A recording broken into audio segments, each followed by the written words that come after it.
si Coach Tab Baldwin at Team Manager Epoch Quinto.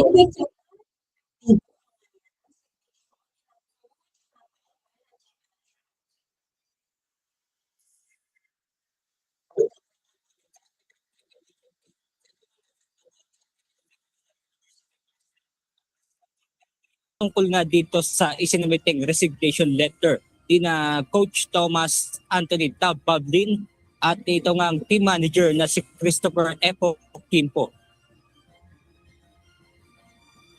Emosyonal na humarap sa press conference si Ateneo de Manila University President Roberto Yap. Dito niya inanunsyo na nagpasa na ng resignation letter sina Ateneo Blue Eagles basketball team coach Thomas Anthony Tab Baldwin at ang team manager na si Christopher Epoch Quinto.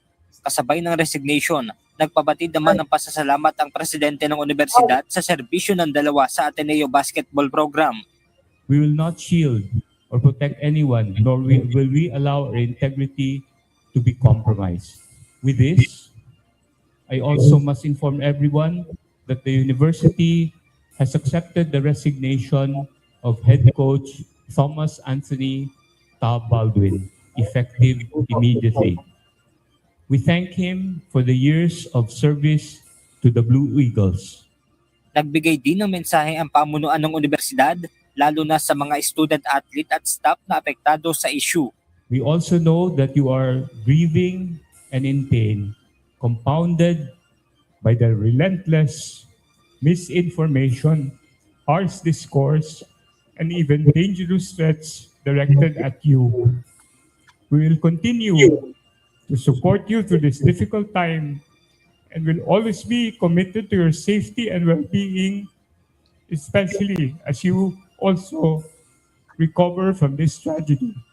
Kanina, sinagot din ng Ateneo ang ilang mga katanungan patungkol sa pagkamatay ni Rene Baterbonia at Divine Adili. Dito nilinaw ni Yap na hindi nagkulang ang kanilang universidad, lalo na sa pakikipag-ugnayan sa mga naulilang pamilya. Masasabi ko lang na there was somebody from Ateneo who spoke to her on the very night it happened. We were the ones who arranged that they be picked up right away from Aurora and be brought back to Manila. In fact, by the evening of that day, there was already an ambulance that came and we arranged all of that. Humingi rin ng paumanhin ang pamunuan ng Ateneo dahil sa mga panahon ng kanilang pananahimik sa issue. The few public updates were not because we did not care for the bereaved families. We believe and continue to believe that public relations or institutional noise should not intrude upon a family's grief. We are truly sorry for not being quick at informing the public of the developments which has led to perceptions of inaction. Samantala, inihayag naman ni National Bureau of Investigation Director Melvin Matibag na plano nilang matapos ngayong linggo ang resulta ng investigasyon sa pagkalunod ng dalawang Ateneo player. Natapos na rin ng NBI ang autopsy sa labi ni Rene Baterbonia at Divine Adili. Wala pa tayong conclusion. We are still in the fact-finding. Tinitingnan pa natin kung saan talaga nanggaling at nagkulang. Of course, there are tourists na lumalabas. We will not say that we are going towards that direction, but we will go the direction where the evidence will lead us. Kung ano yung pananagutan dapat ng mga dapat managot at kung sino dapat yung mga managot. Dagdag pa ni Matibag, bukas ay ipinatatawag nila ang lahat ng mga sangkot kabilang na si Coach Tab Baldwin. Hindi rin itinasantabi ng NBI ang mga lumabas na pahayag ng nagpakilalang asawa ni Coach Tab na si Epi Calogiru. We have to validate first kung siya talaga yon, what is the relationship. So mahirap namang pagbasihan natin yung mga posting ng social media lang. No? We're not discounting it. We're not saying na hindi natin pakikinggan o tututukan. Kanina, no show naman sa tanggapan ng Department of Labor and Employment si Coach Tab Baldwin. Ipinatawag ng Labor Secretary ang Ateneo basketball coach upang suriin ang mga dokumento ng employment nito sa Pilipinas. Yung katatayuan ng kanyang alien employment permit. Merong kondisyones yon, validity date, expiration date can be renewed. Meron ding scope of work kung hanggang saan yung trabaho niya. Kanina, tanging alien certificate of registration lang ang naipakita ng abogado ni Baldwin at walang naipakitang alien employment permit. preliminary lang ito. Siguro gusto nila ipakita na legal yung pagtigil dito. Pero siguro kung maunawaan ninyo, kung meron kang ACR, hindi ibig sabihin pwede ka na magtrabaho. Sa in-issue ng DOLE ay AEP, yung para ka makapag-alien employment permit. Yan ang ating tinatanong. Kung nagkakaugnay nito ay may mga ilang tanong naman na hindi nasagot ang pamunuan ng Ateneo, lalo na nga yung mga makakaapekto sa isinasagawang investigasyon ng binuo nilang independent fact-finding team. At ayon pa nga sa Ateneo ay noon pa man noong panahon ni Coach Norman Black ay may mga isinasagawa na silang training. At nahinto lamang ito nga dumaan itong panahon ng pandemya. At yan muna ang ating update mula rito sa Quezon City. Balik sa inyo dyan, Monica. Maraming salamat, Benedict. Ayun. Ramdam ko yung yung sinseridad nung kanilang presidente, itong nagbigay ng pahayag dito sa pagkamatay ni Baterbonia. Ngayon, kaya po sa botahe yung ating dito, ating title. Kasi po, bukod sa ito yung mukhang pananabotahe, hindi po umattend sa patawag ng CIDG itong dalawang to. Itong si Tab Baldwin. Itong team manager, ewan natin kung ano ba ang kanyang magiging pananagutan, pero ito pong itong si Coach Tab, siya talaga ang pasimuno at talaga daw kung ginagawa daw itong training o bootcamp at sa pamumuno ito ni Tab Baldwin. Baka kaya po nalunod etong si Baterbonia at etong si Adili dahil nga sa masidhe na training na sabi nga nung mga dating player ng Ateneo, para nga daw pong military ang kanilang ginagawa na training. O sakto naman 'yan, 'di ba, Ate Ira? Ba't naman maliligtad si Sara Moret? Mamaya po, papaliwanag ko. Second topic po natin yan. Diba? Bakit pinag-resign? O kaya bakit nag-resign? Bakit hinayaan na mag-resign?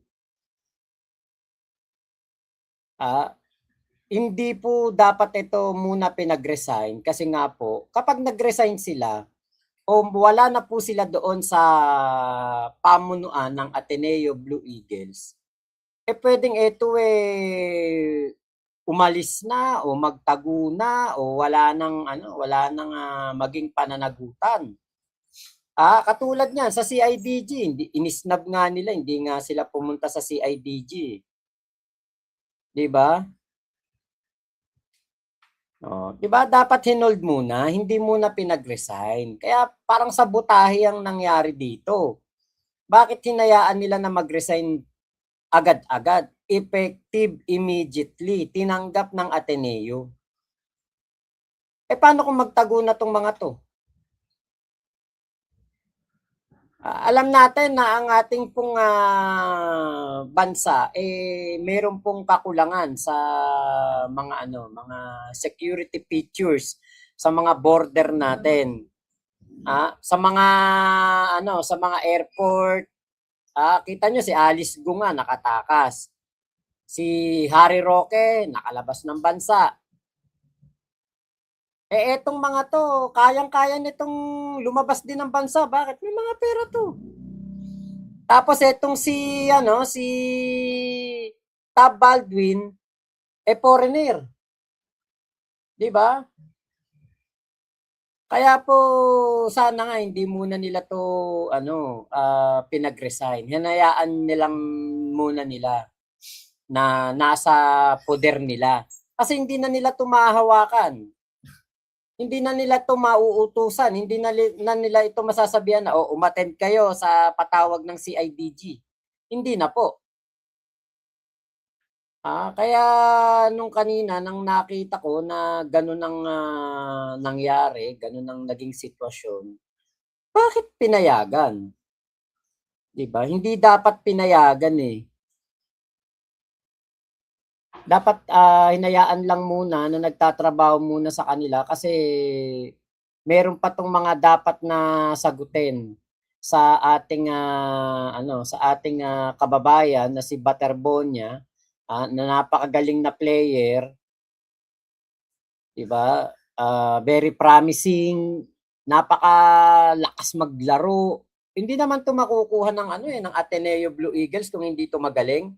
Alam natin na si Baterbonia nung lumaro 'to sa sa ano ba, SEA Games ba yun? Hindi. Basta meron ako napanood kalaban nila Malaysia, putya ang lakas. MVP siya doon. Ang lakas maglaro. Grabe maglaro. Talagang kayod kalabaw.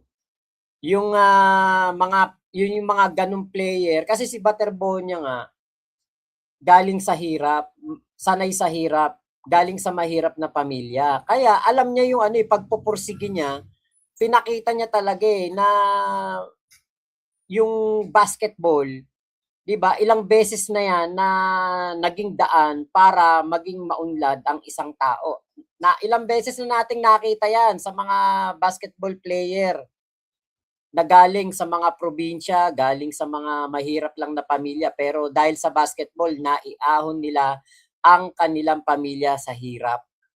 So yun yung pinapakita ni Baterbonye, ni Rene Clerc. Kaya lang, yun nga po, hindi po naalagaan ng maayos ang player ng Ateneo doon nga po sa Dipakulaw. Napunta po ako ng Dipakulaw Aurora. Siguro year 2007, 2006, mga ganyan, 2008. Hindi ko na matandaan napakatagal na. Meron ako mga picture niyan nakamotor lang kami, Mio. Punta kami ng Aurora, grabe ang kalsada doon, talagang napakapangit ng kalsada nung pumunta pa kami doon. Ngayon daw maganda na kalsada ron Nung pumunta kami doon, yung mga picture ko niya nasa Friendster. Kung naabutan niyo yung Friendster, yung mga picture ko nandoon. Ngayon, ito pong pagpunta namin doon sa Dipakulaw. Malayo pa lang makikita mo na lalaki ng alon diyan ako hindi ako marunong lumangoy hindi ako marunong lumangoy. Marunong lang ako magpalutang-lutang ganyan, yun parang langoy lang simpleng langoy lang pero hindi ako swimmer. Pag ako napunta sa malalim malulunod ako. Saka may phobia din ako sa sa tubig kasi nung dati nung ako po bata pa napunta kami sa malalim ng pinsan ko. Napunta kami sa malayong ng dagat tapos malalim na.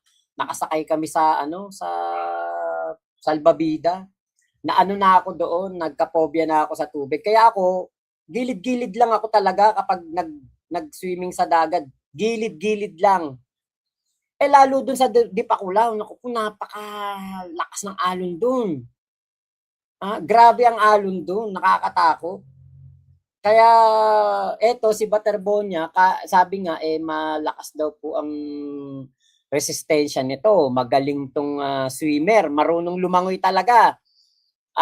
At athlete to Siyempre kapag athlete ka, 'di ba, matagal lang ang hinga mo sa ilalim ng dagat o yung resistensya mo. Ang dahilan daw po yung rip current. Kahit saan pong dagat may rip current talaga. Yung pinagsasalubungan ng mga alon tapos hihilahin ka pabalik sa gitnang dagat. Sa halip na ikaw papunta sa Pampang, kasi gano'n naman lagi, 'di ba? Kahit anong palutang mo, lagi kang dadalhin sa sa Pampang Pero pag napunta ka sa rip current, ikaw dadalhin talaga doon sa malayong bahagi ng dagat. kapag ikaw ay hindi marunong sumakay dyan sa rip current na yan, na dapat pupunta ka sa gilid ng rip current, magpapaano ka, parang magpapapasag ka o maglalalangoy ka, papunta sa gilid para mawala ka dun sa rip current na yun. Yun daw po ang naging dahilan ng kamatayan nitong dalawang to, si Adili, Divine Adili at itong si Rene Baterbonia. Ngayon, pinayagan nilang etong dalawang to na na mag-resign. Yun nga po yung naisip ko na baka mamaya hindi na po ito talaga magpakita. Ang atin pong mga borders o ang ating mga katulad niya airport or ang ating mga seaport ganyan wala pa po nung tinatawag na KAIS. Yung KAIS po, yun yung system na makakatulong po para yung mga pugante galing sa labas hindi po makakapasok sa Pilipinas at yun namang mga pugante o kaya ay mga pinaghahanap ng batas na nagbabalak po na lumabas ng Pilipinas hindi rin po sila makakalabas at agad-agad silang may intercept. Napaka high-tech nito kasi kahit na kunwari si Bato de la Rosa magpeluka, makikilala at makikilala pa rin po siya ng monitoring nito kasi po napaka high-tech na nito. Kahit mag-disguise ka, makikilala at makikilala ka at malalaman kung peke o hindi ang iyong passport. Kaya po Kaya po etong etong nangyari na ito kila Tab Baldwin. Yung Epoch Kim po hindi naman natin to gaano na-oobserba kung ano ba siya, pero etong si Tab Baldwin kasi foreigner Baka tumakas to.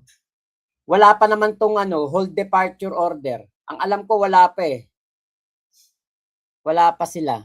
Binalaan kasi si Coach Tab 2017 pa lang nung may ari ng resort hindi siya nakinig. Eto nga po etong si Coach Tab Baldwin, siya lang ang bukod tangi na nagpapa-aqua training sa dagat. Kahit yung mga player ng PBA at yung mga coach ng PBA, sinabi nga nila, oo, meron naman talagang aqua training na tinatawag. Pero ginagawa nila yon sa controlled environment. Like swimming pool. Pero itong si Tab Baldwin, pero mo lawak ng dagat na yan. Buti sana kung ngayon lang may nalunod dun sa Depakulaw. Napakarami na pong nalunod dyan. Hindi ko na nga lang matandaan kasi napakatagal na nung unang punta ko ng Depakulaw na yan. Kung ano yung resort na pinuntahan namin, napakatagal na nun kaya hindi ko na po matandaan yung yung lugar, pero talagang habang nakikita mo yung dagat, papalapit ka ng papalapit sa dagat, makikita mo yung alon. Talagang agresibo yung alon diyan. Kahit siguro hindi rip current kapag talaga engot-engot kang maglalangoy, yung hindi ka marunong maglangoy, wala ka salbabida, ay talagang malulunod ka diyan. Malamang talaga yan, makalabas na din ng bansa. Yun nga po, kasi wala pang hold departure order. Kuya Gary Caba, halata bayad yung sa UAAP, yung sa Lasal dati issue. Buong school suspende, sumali sa UAAP isang taon tapos 7 days naman sa suspende UST coach. Nung nagpa-training siya nung COVID, yari sila kongreso nito. Ayan nga, oo. Magkakaroon daw po ng dito, ng investigasyon ng Senado at ang Kongreso. Ate Ira, hindi ako pumapanig at pumapabor sa naging desisyon ng Ateneo na tanggapin ang resignation niyan. May naging kapabayaan na sa pagkamatay, may kapabayaan pa sa pakikipagtulungan sa investigasyon. Yan nga po ang malaki talaga ang kanilang magiging pananagutan dito. Hindi lang isang beses yan nangyari na lunod na dati luma niya player, buti nasa gift niya, hindi pa siya tumigil, kaya hindi ako maniniwala sa sorry niya. May malunod dyan, ano yun, Coast Guard, partida Coast Guard na yon, nalunod pa. Eh, kapag Coast Guard, naku, napakagaling lumangoy niyan. Malaki talaga alon doon kasi maraming ang surfers doon. Yun nga po. Ang mga napuntahan kong dagat, La Union, Dipakulaw, sa Pagudpud, 100 Islands, yan yung mga napuntahan ko na 100 Islands, okay pa, kalmado dagat. Ewan ko lang kung baka season na kalmado dagat nung napunta kami. Pero doon talaga sa Dipakulaw, kakatakot talaga doon.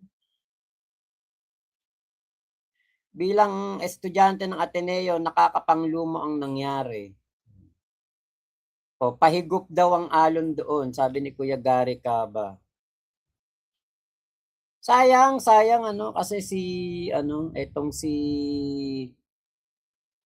Butterbonia, putya, talagang pang PBA yan. Makakaahon talaga sa hirap ang pamilya niya kasi 18 years old, imagine ninyo, napakalakas maglaro. Tapos sabi niya, hindi siya uwi ng Davao for 5 years hanggat hindi daw siya mayaman. Magpapayaman daw muna siya, saka siya uuwi.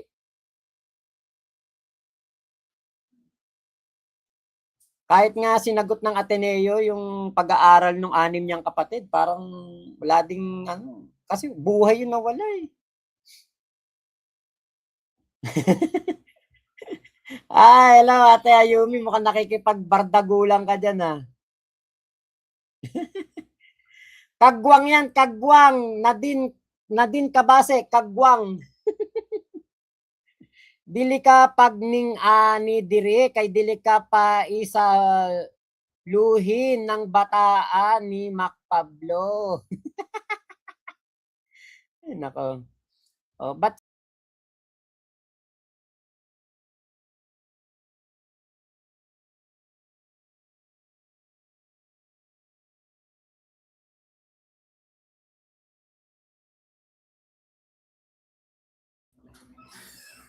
ayun, medyo bumibitaw yung ating live.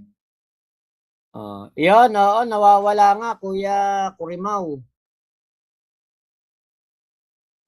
Kala niya hindi ko kabalo magbisaya. May kaaway, Kuya Henry, ayun si Nadine Kabase. Alam niyo naman, basta gantong politika, maraming dito. May pulburon ba sa dagat, idol? Tanga magtanong, Pambobo, no?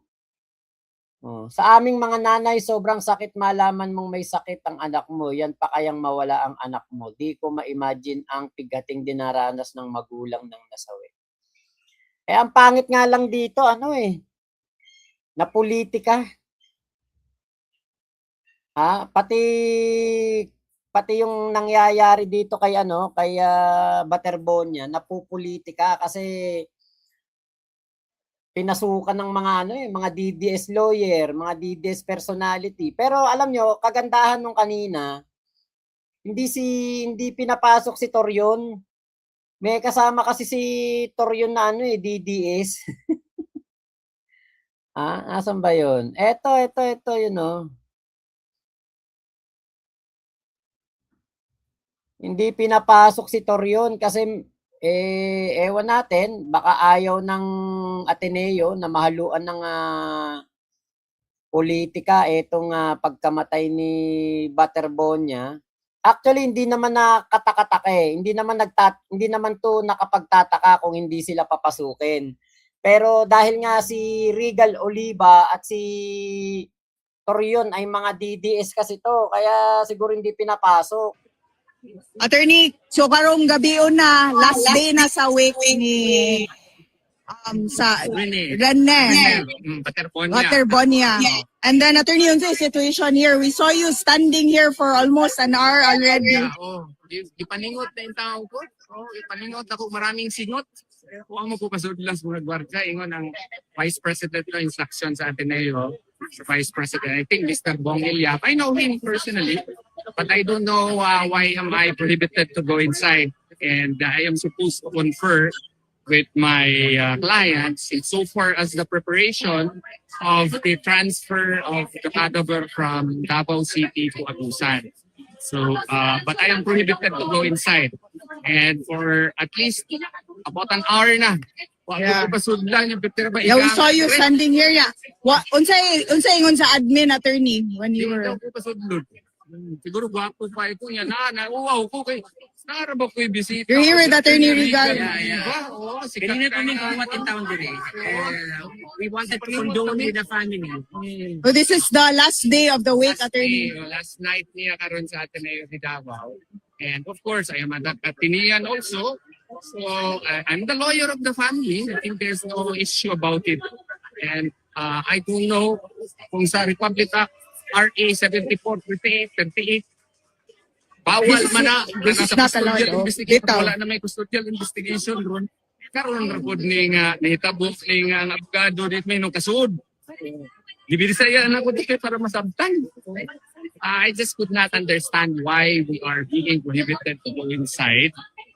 Simply because of the fact that I am the lawyer of the family of victim. So I am supposed to confer with the family. But Yeah, but we are see here. also that the lines of the public, they can easily go in and out, but except ikaw, attorney, except hindi mo, Taas kay Inya din ha. Taas Ito ka kayo. dito sa petition kanina. Pero si Attorney Torion Reguedo, kay Kuya Banmi, so may pasudlan do ba? Kasut lang ba? Oh. Alright. Ang ako ay taong anak na taga Ateneo po, Vican San Carlos pa to, kay kailangan sila ni Rene, bisita, o kung ang misis, wapag may kasunod. I think for all of the media, attorney, mga next steps ni mo after this. Certainly, this will be included as part of the story of the death of the late Rene.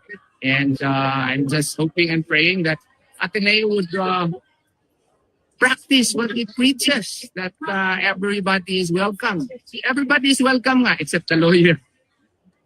Alright, thank you, attorney. Salamat. Everybody is welcome except the propaganda. Kasi propaganda parang nagagamit sa propaganda yung pagkamatay ni Rene Clerk. Meron nga akong mga nakitang post ng mga DDS. Sabi inalagaan sa Mindanao, pinatay lang sa Luzon. Wala namang may gusto mangyari yung bagay na yon, di ba? Meron talagang may mga nagpabaya, pero hindi ibig sabihin naman na gusto nila yung nangyari kay Rene, di ba? Merong may dapat managot, pero hindi ibig sabihin na kasalanan talaga ng Ateneo, ng buong Ateneo. Kasi yun nga po parang nasisisi kasi yung buong Ateneo. Yung mga tao syempre na may kinalaman lang ang dapat na mapagbayad. Yun ang tama. Mapagbayad yung mga meron talagang kasalanan dito at yung mapanagot talaga yung mga mga may kasalanan. Basta ako dapat lang talaga etong si Tab Baldwin hindi muna pinag-resign o hindi pinayagang mag-resign. Dumalaw nga si Lustay dyan. Okay, wala video dito, Mac. Wala po. Wala po. Kanina pa tayo nagla-live wala nga pong video dyan. Audio lang. Dito sa pahiga meron. Ganun lang tayo lagi, iba-iba. Audio lang dyan. Dumalaw si Lustay tapos pinagsisigawan siya ng mga tao. Kaya nga nagpapapicture Ate Ira, Eto, nagpapapicture. Eto, nagpapapicture, tignan mo yung mukha.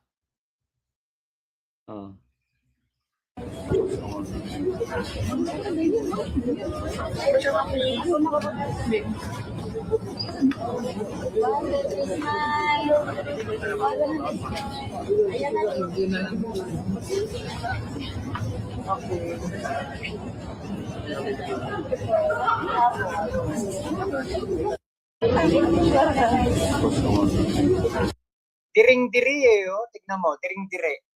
Ayan oh. Oh, ayan oh, lumalayo oh. Oh. Wala man lang kang Diyos ko dahil di man lang ngumiti na ano, no, di ba?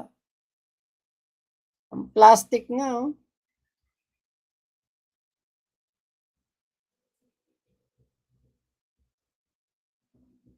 Ang pangit ng ugali talaga nitong si Lustay eh. Tapos gusto pa nilang maging presidente yan. Dun pa nga lang sa burol ni Baterbonia, pinopolitika na. Nagulat nga kagad ako, pasok kagad sila Torion dito sa kaso na to. Tapos pati si Jimmy Bondoc.